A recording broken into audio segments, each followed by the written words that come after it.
Урматтуу телекөрүүчүлөр, мынакей биз силерге сөз бергендей, ЛТР телеканалы аркылуу Илим жана турмуш телеберүүсүнүн бүгүнкү коногу өткөн жумада дагы биз ушундай маек курганбыз. Алмазбек Бейшеналиев, тарых илимдеринин доктору, педагог илимдеринин кандидаты, өзү жаш болсо дагы Кыргызстанда башы көрүнүп калган илимий, билим берүү, анан калса тарых боюнча, эл аралык мамилелер боюнча күчтүү эксперттерибиздин бири. Саламатсызбы, мырза? Өткөндөгү берүүдөгү оюбузду улантсак, ушул сиз айткан моделдер, ошол үчкө бөлүп, үч чоң баягыда бир этапты айтпадыңыз. Бул акыркы ушул 2000 жылдан бери Кембридж эффект деп коелучу, феномени деп койсок болот. Ошонун Кыргызстанга жайылтуунун ыктымалдуулугу кандай? Колубуздан келеби?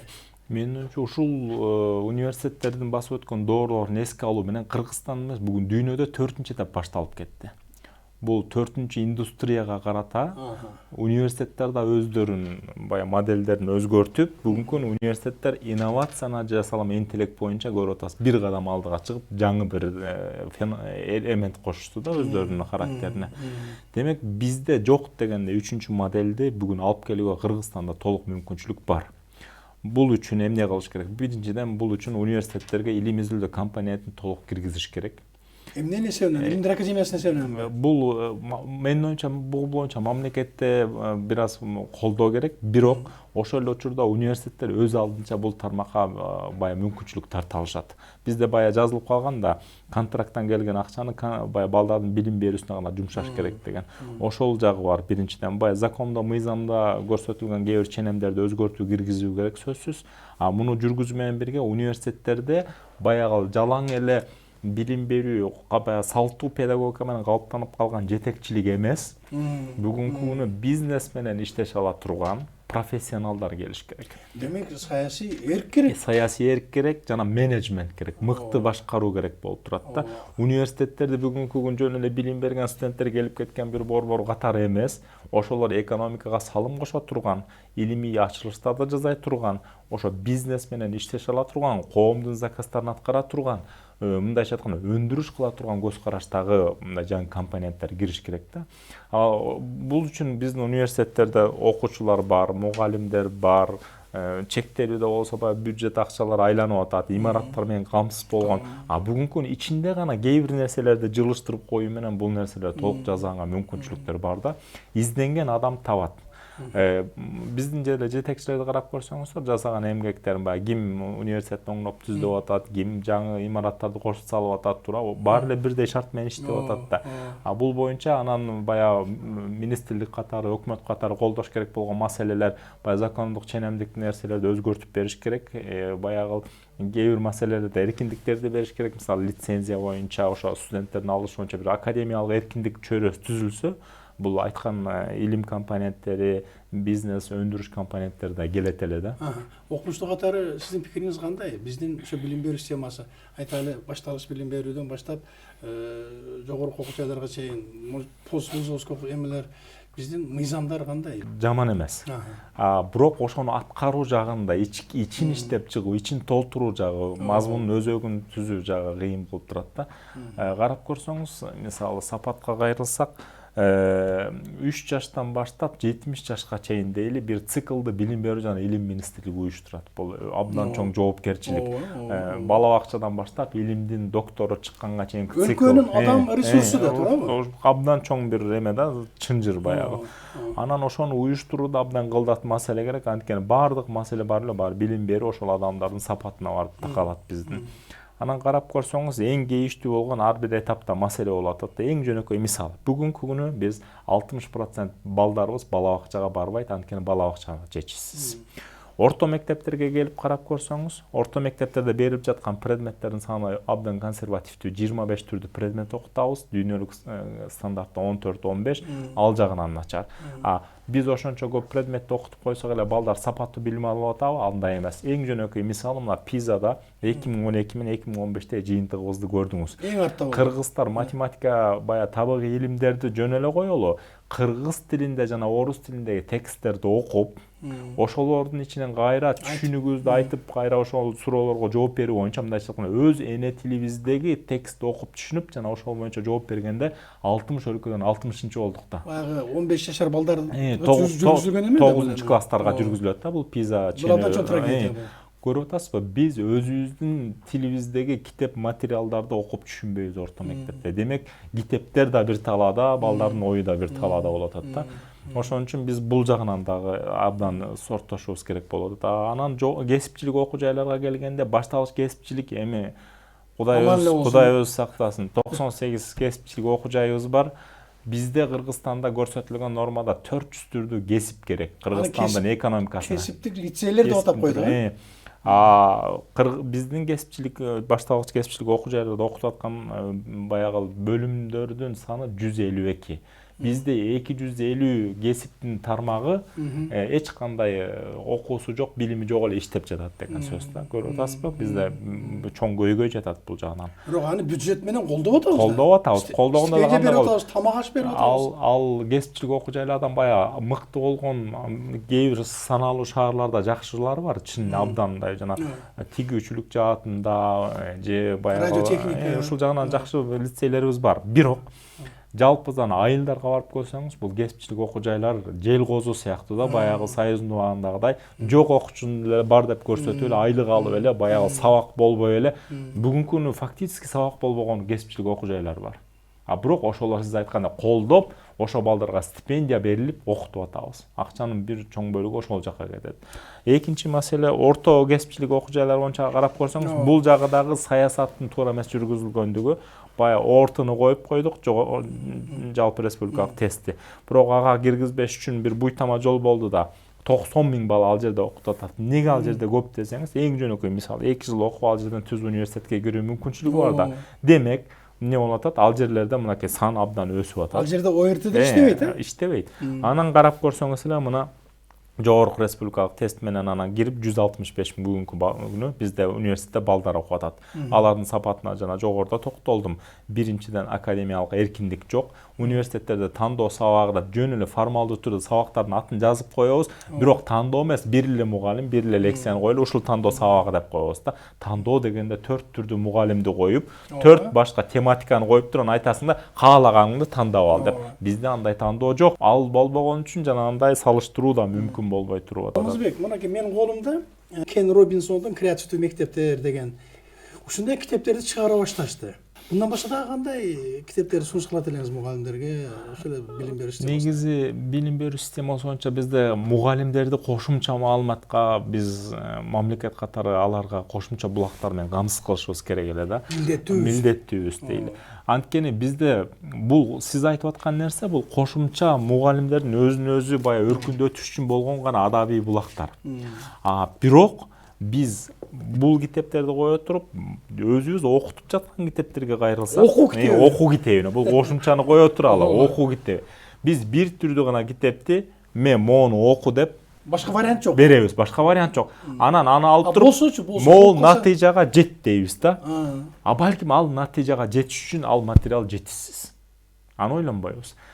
Экинчиден мугалимге тандоо, мектепке тандоо укугун бербейбиз. Эң жөнөкөй мисал айтайын. Математика китептерине менен мисалы 9-класска математика китептерин тандап атабыз. Мисалы 3 же 4 түрдүү китеп болсо, министрлик кабыл алып, КАО өткөрүп берип, бардык баягы процедуралардан өтсө. Анан ошол 4 китепти биз билим берүүдө жалпы мектептерибизге министрлик айтса, мына 9-класстан могу 4 китеп бар. Натыйжада 9-классты бүткөндө бала ушул компетенттүүлүккө ээ болуп чыгыш керек математикадан. 4-өнөн бирөөнү варианттуу түрдө тандап ал, каалаганыңды окут, бирок могул натыйжага жет деш керек да. Ошондо мугалим мектеп өз алдынча талдап, анан конкуренция болуп, баягы жазып аткан илимдин авторлордун ортосунда бир жарыш болуп, анан түрдүү варианттуу мындай илим тармагыбыз байыйт эле да. Бүгүнкү эмне кылып атабыз? Мынакей Исак Бекбоевичтин китебин окутуп келдик эле, аны жоюп 1970-жылда кайра Моронун китебине кайтып, Россиянын ичинде бирдиктери рубль менен, президенти Путин менен, ичиндеги гимни Россияныкы менен жазылган китепти алып келип, мына мону окутасың деп түртүп атабыз. Илимий көз карашыңыз кандай? Эмне кылыш керек, Алмазбек? Негизи билим берүү тармагы саясаттан тышкары каралыш керек. Бул саясий шайлоолордо рычаг катары колдонулбаш керек. Бул тармак аяр мамиле жасалыш керек. Эртеңки күнү бул 20 жылдан 30 жылдан эч кимге азыркы бүгүнкү партиялардын бүгүнкү бай эмелердин мындай пайда эме кереги жок. Карап көрсөңүз, ушу экономика министрлиги менен билим берүү министри биригип, эң эле жөнөкөй мисалда, биздин экономика 10 жыл, 20 жыл, 30 жылдан кийин кайсыл тармакта болот? Биз балдарды кандай окуталы деп сүйлөшө элекпиз да. Мамлекеттик заказ болуш керек. Илим тармагы болсо бүгүн мамлекетке ошонун багытын бериш керек эле да, айтыш керек эле да, кайра тескерисинчечи. Бизге экономикада мисалы жашыл айыл чарба, энергетикада суу тармагы, туризмде мисалы кышкы туризм, тоген, кен байлыктан мисалы тоген, тигинден бул деп биздин приоритеттерди аныктап, анан ушул багытта экономика жүргүзгүлө, ушул багытта балдарды окуткула деп баягы илимпоздор биздин коомду сүйрөш керек эле да. Бизде тескерисинче илимпоздор консервацияланган, жана кечирип коюңуз, консерватордон килкидей кылып бизди бекитип баягы лавкаларга коюп коюшкан, бүттү да. Алар коомго да аралашпайт, коомго же пикир бербейт. Бүгүнкү күнү канчалык деңгээлде биздин интеллигенция делген илимпоздор коомдук маселелер менен мындай алек болушат. Алек болбойбуз да. Өтө эле аз. Бүгүн илим дегенде эмнени түшүнүп калдык? Кыргызстанда кечирип коюңуз, Чыңгыз Төрөкуловдун китептерин кайра варианттуу түрдө эле мукабасын алмаштырып эле басып эле мына жаңы илим болду деп. Илим болгон жок да, аны Чыңгыз Төрөкулов 50 жыл мурун эле жазып койгон. Туурабы? Анын ичинен бир нерсе ойлоп таап, бир идея таап, ошону ишке ашырсаң бул илим. Бирок анын мукабасын өзгөртүп коюп эле кайра бүгүн бул академия басты, бүгүн баланча басмакана басты деп эле баарыбыз эле жамынып эле Кудай берип эле ушу Манас менен Айтматовду берип койгон экен, экөөнү жамынып эле илим деп атабыз. Мектептин мугалими биринчи кезекте өзү илимпоз болуш керек. Мени бул ошо каныма чыгып калган чыгармачыл болуш керек. Чыгармачыл болуш керек. Мен бир 15 жылга жакын мектеп менен аралашып иштеп жүргөн киши катары айтам да, эгерде өзү баланын үстүнөн көрүнөрлүк даражада бөлүнүп турбаса, мугалим билими боюнча, илими боюнча жана башкалар боюнча, андан кандай сапаттуу билимди күтсө болот. Ушул маселе боюнча мен кийин алыстап кеткен киши катары сизден сурагым келип атат да, биздин Кыргыз билим берүү академиясынын канчалык үлүшү бар бүгүнкү күндө? Кыргыз билим берүү академиясы бүгүн китепти апробацияга берген, баягы окуу пландарын иштеп чыккандан бери мекеме болуп калды. Министрликтин бир бөлүмү болуп калды. Билим берүү саясатына аралашпай калышты да. Бул саясатта ролу жок болуп калды. Илимпоз катары сиздин көз карашыңыз кандай болуш керек? Болуш керек болчу да, бул өзүнчө болуп, кайра билим берүү министрлигинин жүргүзүп жаткан билим саясаты жөнүндө булар кайра анализ берип, аналитика берип бараткан, туура эмесин туура эмес деп оңдоп түздөп туруш керек эле да, бир сырттан мекеме катары. Азыр андай меселе кайра эле билим берүү министрлигинин билим берүү академиясына китеп саясатында толук өткөрүп бербей, кайра өздөрүнүн ичине бөлүм ачып алышпадыбы китеп саясаты боюнча. Ал бөлүм аркылуу чечип, бул жерде баягы башка мүнөздөр жүрүп атат да эми. Ошондуктан бүгүнкү күнү билим берүү академиясынын функциялары дагы алынып салынган. Анан кыйын болуп атат. Ал эми биринчи кезекте илимий борбор да, туурабы? Илимий борбор болуш керек эле да. Ошол жерде ошо инновациялык көз караштар, ошо жаңы программалар, дүйнөлүк бая тенденциялар, окутуулар, ошолорду анализдеп, ошолорду билим берүү министрлигине ошол академия сунуштап туруш керек эле да. Эми сөзүбүздүн ушул акыркы бөлүгүндө могул сиздин монография жөнүндө сөз кылсак, орус тилинде экен. Бул Бишкектен чыкты да, Бишкектен. Политика США, Центральной Азии, особенно сотрудничество с Кыргызстаном.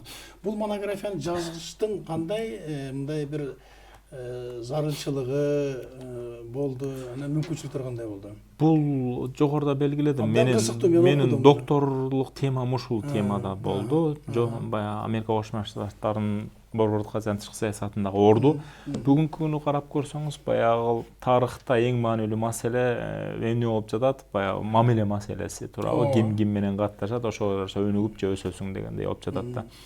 Ошо бүгүн борбордук Азияны карап көрсөңүз, эгемендүүлүктөн бери 30 жылга жакын убакыт өттү.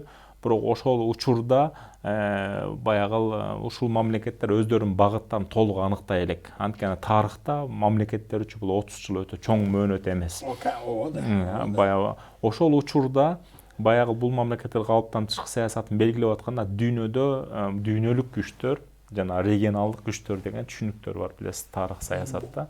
Ошо дүйнөлүк күчтөр катары бүгүн Россия Федерациясы, Кытай Эл Республикасы жана Америка Кошмо Штаттары булар дүйнөдө ойногон баягы гегемондор катары сүрөттөлүп келет. Ал эми биздин ушу Борбордук Азия регионуна региондук деңгээлде таасир эткен мамлекеттер катары бүгүн биз Индияны, Пакистанды, Түркияны жана Иранды кабыл алабыз. Анан баягы кыйыр мамиледе Европа биримдигинин саясаты деп коелу. Ушул мамлекеттердин биздин региондо активдүү саясаты жүрүп жатат. Сөзсүз түрдө биздин мамлекет өзүнүн тышкы саясатын белгилөөдө кимдер менен эсептешет, кимдер менен табакташат, ошол маселе абдан маанилүү турат. Ошондуктан ушул багытта баягы мен акшнын орду кандай бул жерде? Акшны билген киши катары жаздым. Бул жерде баягы позитивдүү берген маанайларым да бар, негативдүү берген маанайлар да бар. Бул эмгектин эң негизги өзгөчөлүгү илимий булактардын 50%тен жогорусу бул тышкы булактар. Булар ошол эле Америка Кошмо Штаттарынын Конгрессинин, Сенатынын, университеттердин архивдеринен алынды да. Алардын архивдеринде иштелген материалдар көбүнчөсү. Орду кандай десеңиз, бүгүнкү күнү эми чындыкты моюнга алыш керек. Америка Кошмо Штаттары дүйнөнүн эң күчтүү баягы экономикалык дагы, аскерий дагы бардык тармакта баягы эң күчтүү гегемон болуп келатат. Өздөрүнүн да амбициясы катары дүйнөгө баягы таңуулап же басмарлап келген саясаттары жок эмес, сөзсүз. Алардын мисалы дүйнөлүк жаңы тартип деген доктринасы эле Жорж Буштун бул дүйнөгө Американын баягы тартибин орнотуу, алардын баалуулуктарын киргизүү түшүнүктөрү жүрүп келатат. Ошолордун биздин Борбордук Азияга кандай пайдалары бар жана кандай зыяндары бар деген темада баягы бир аналитикалык көз караш болду.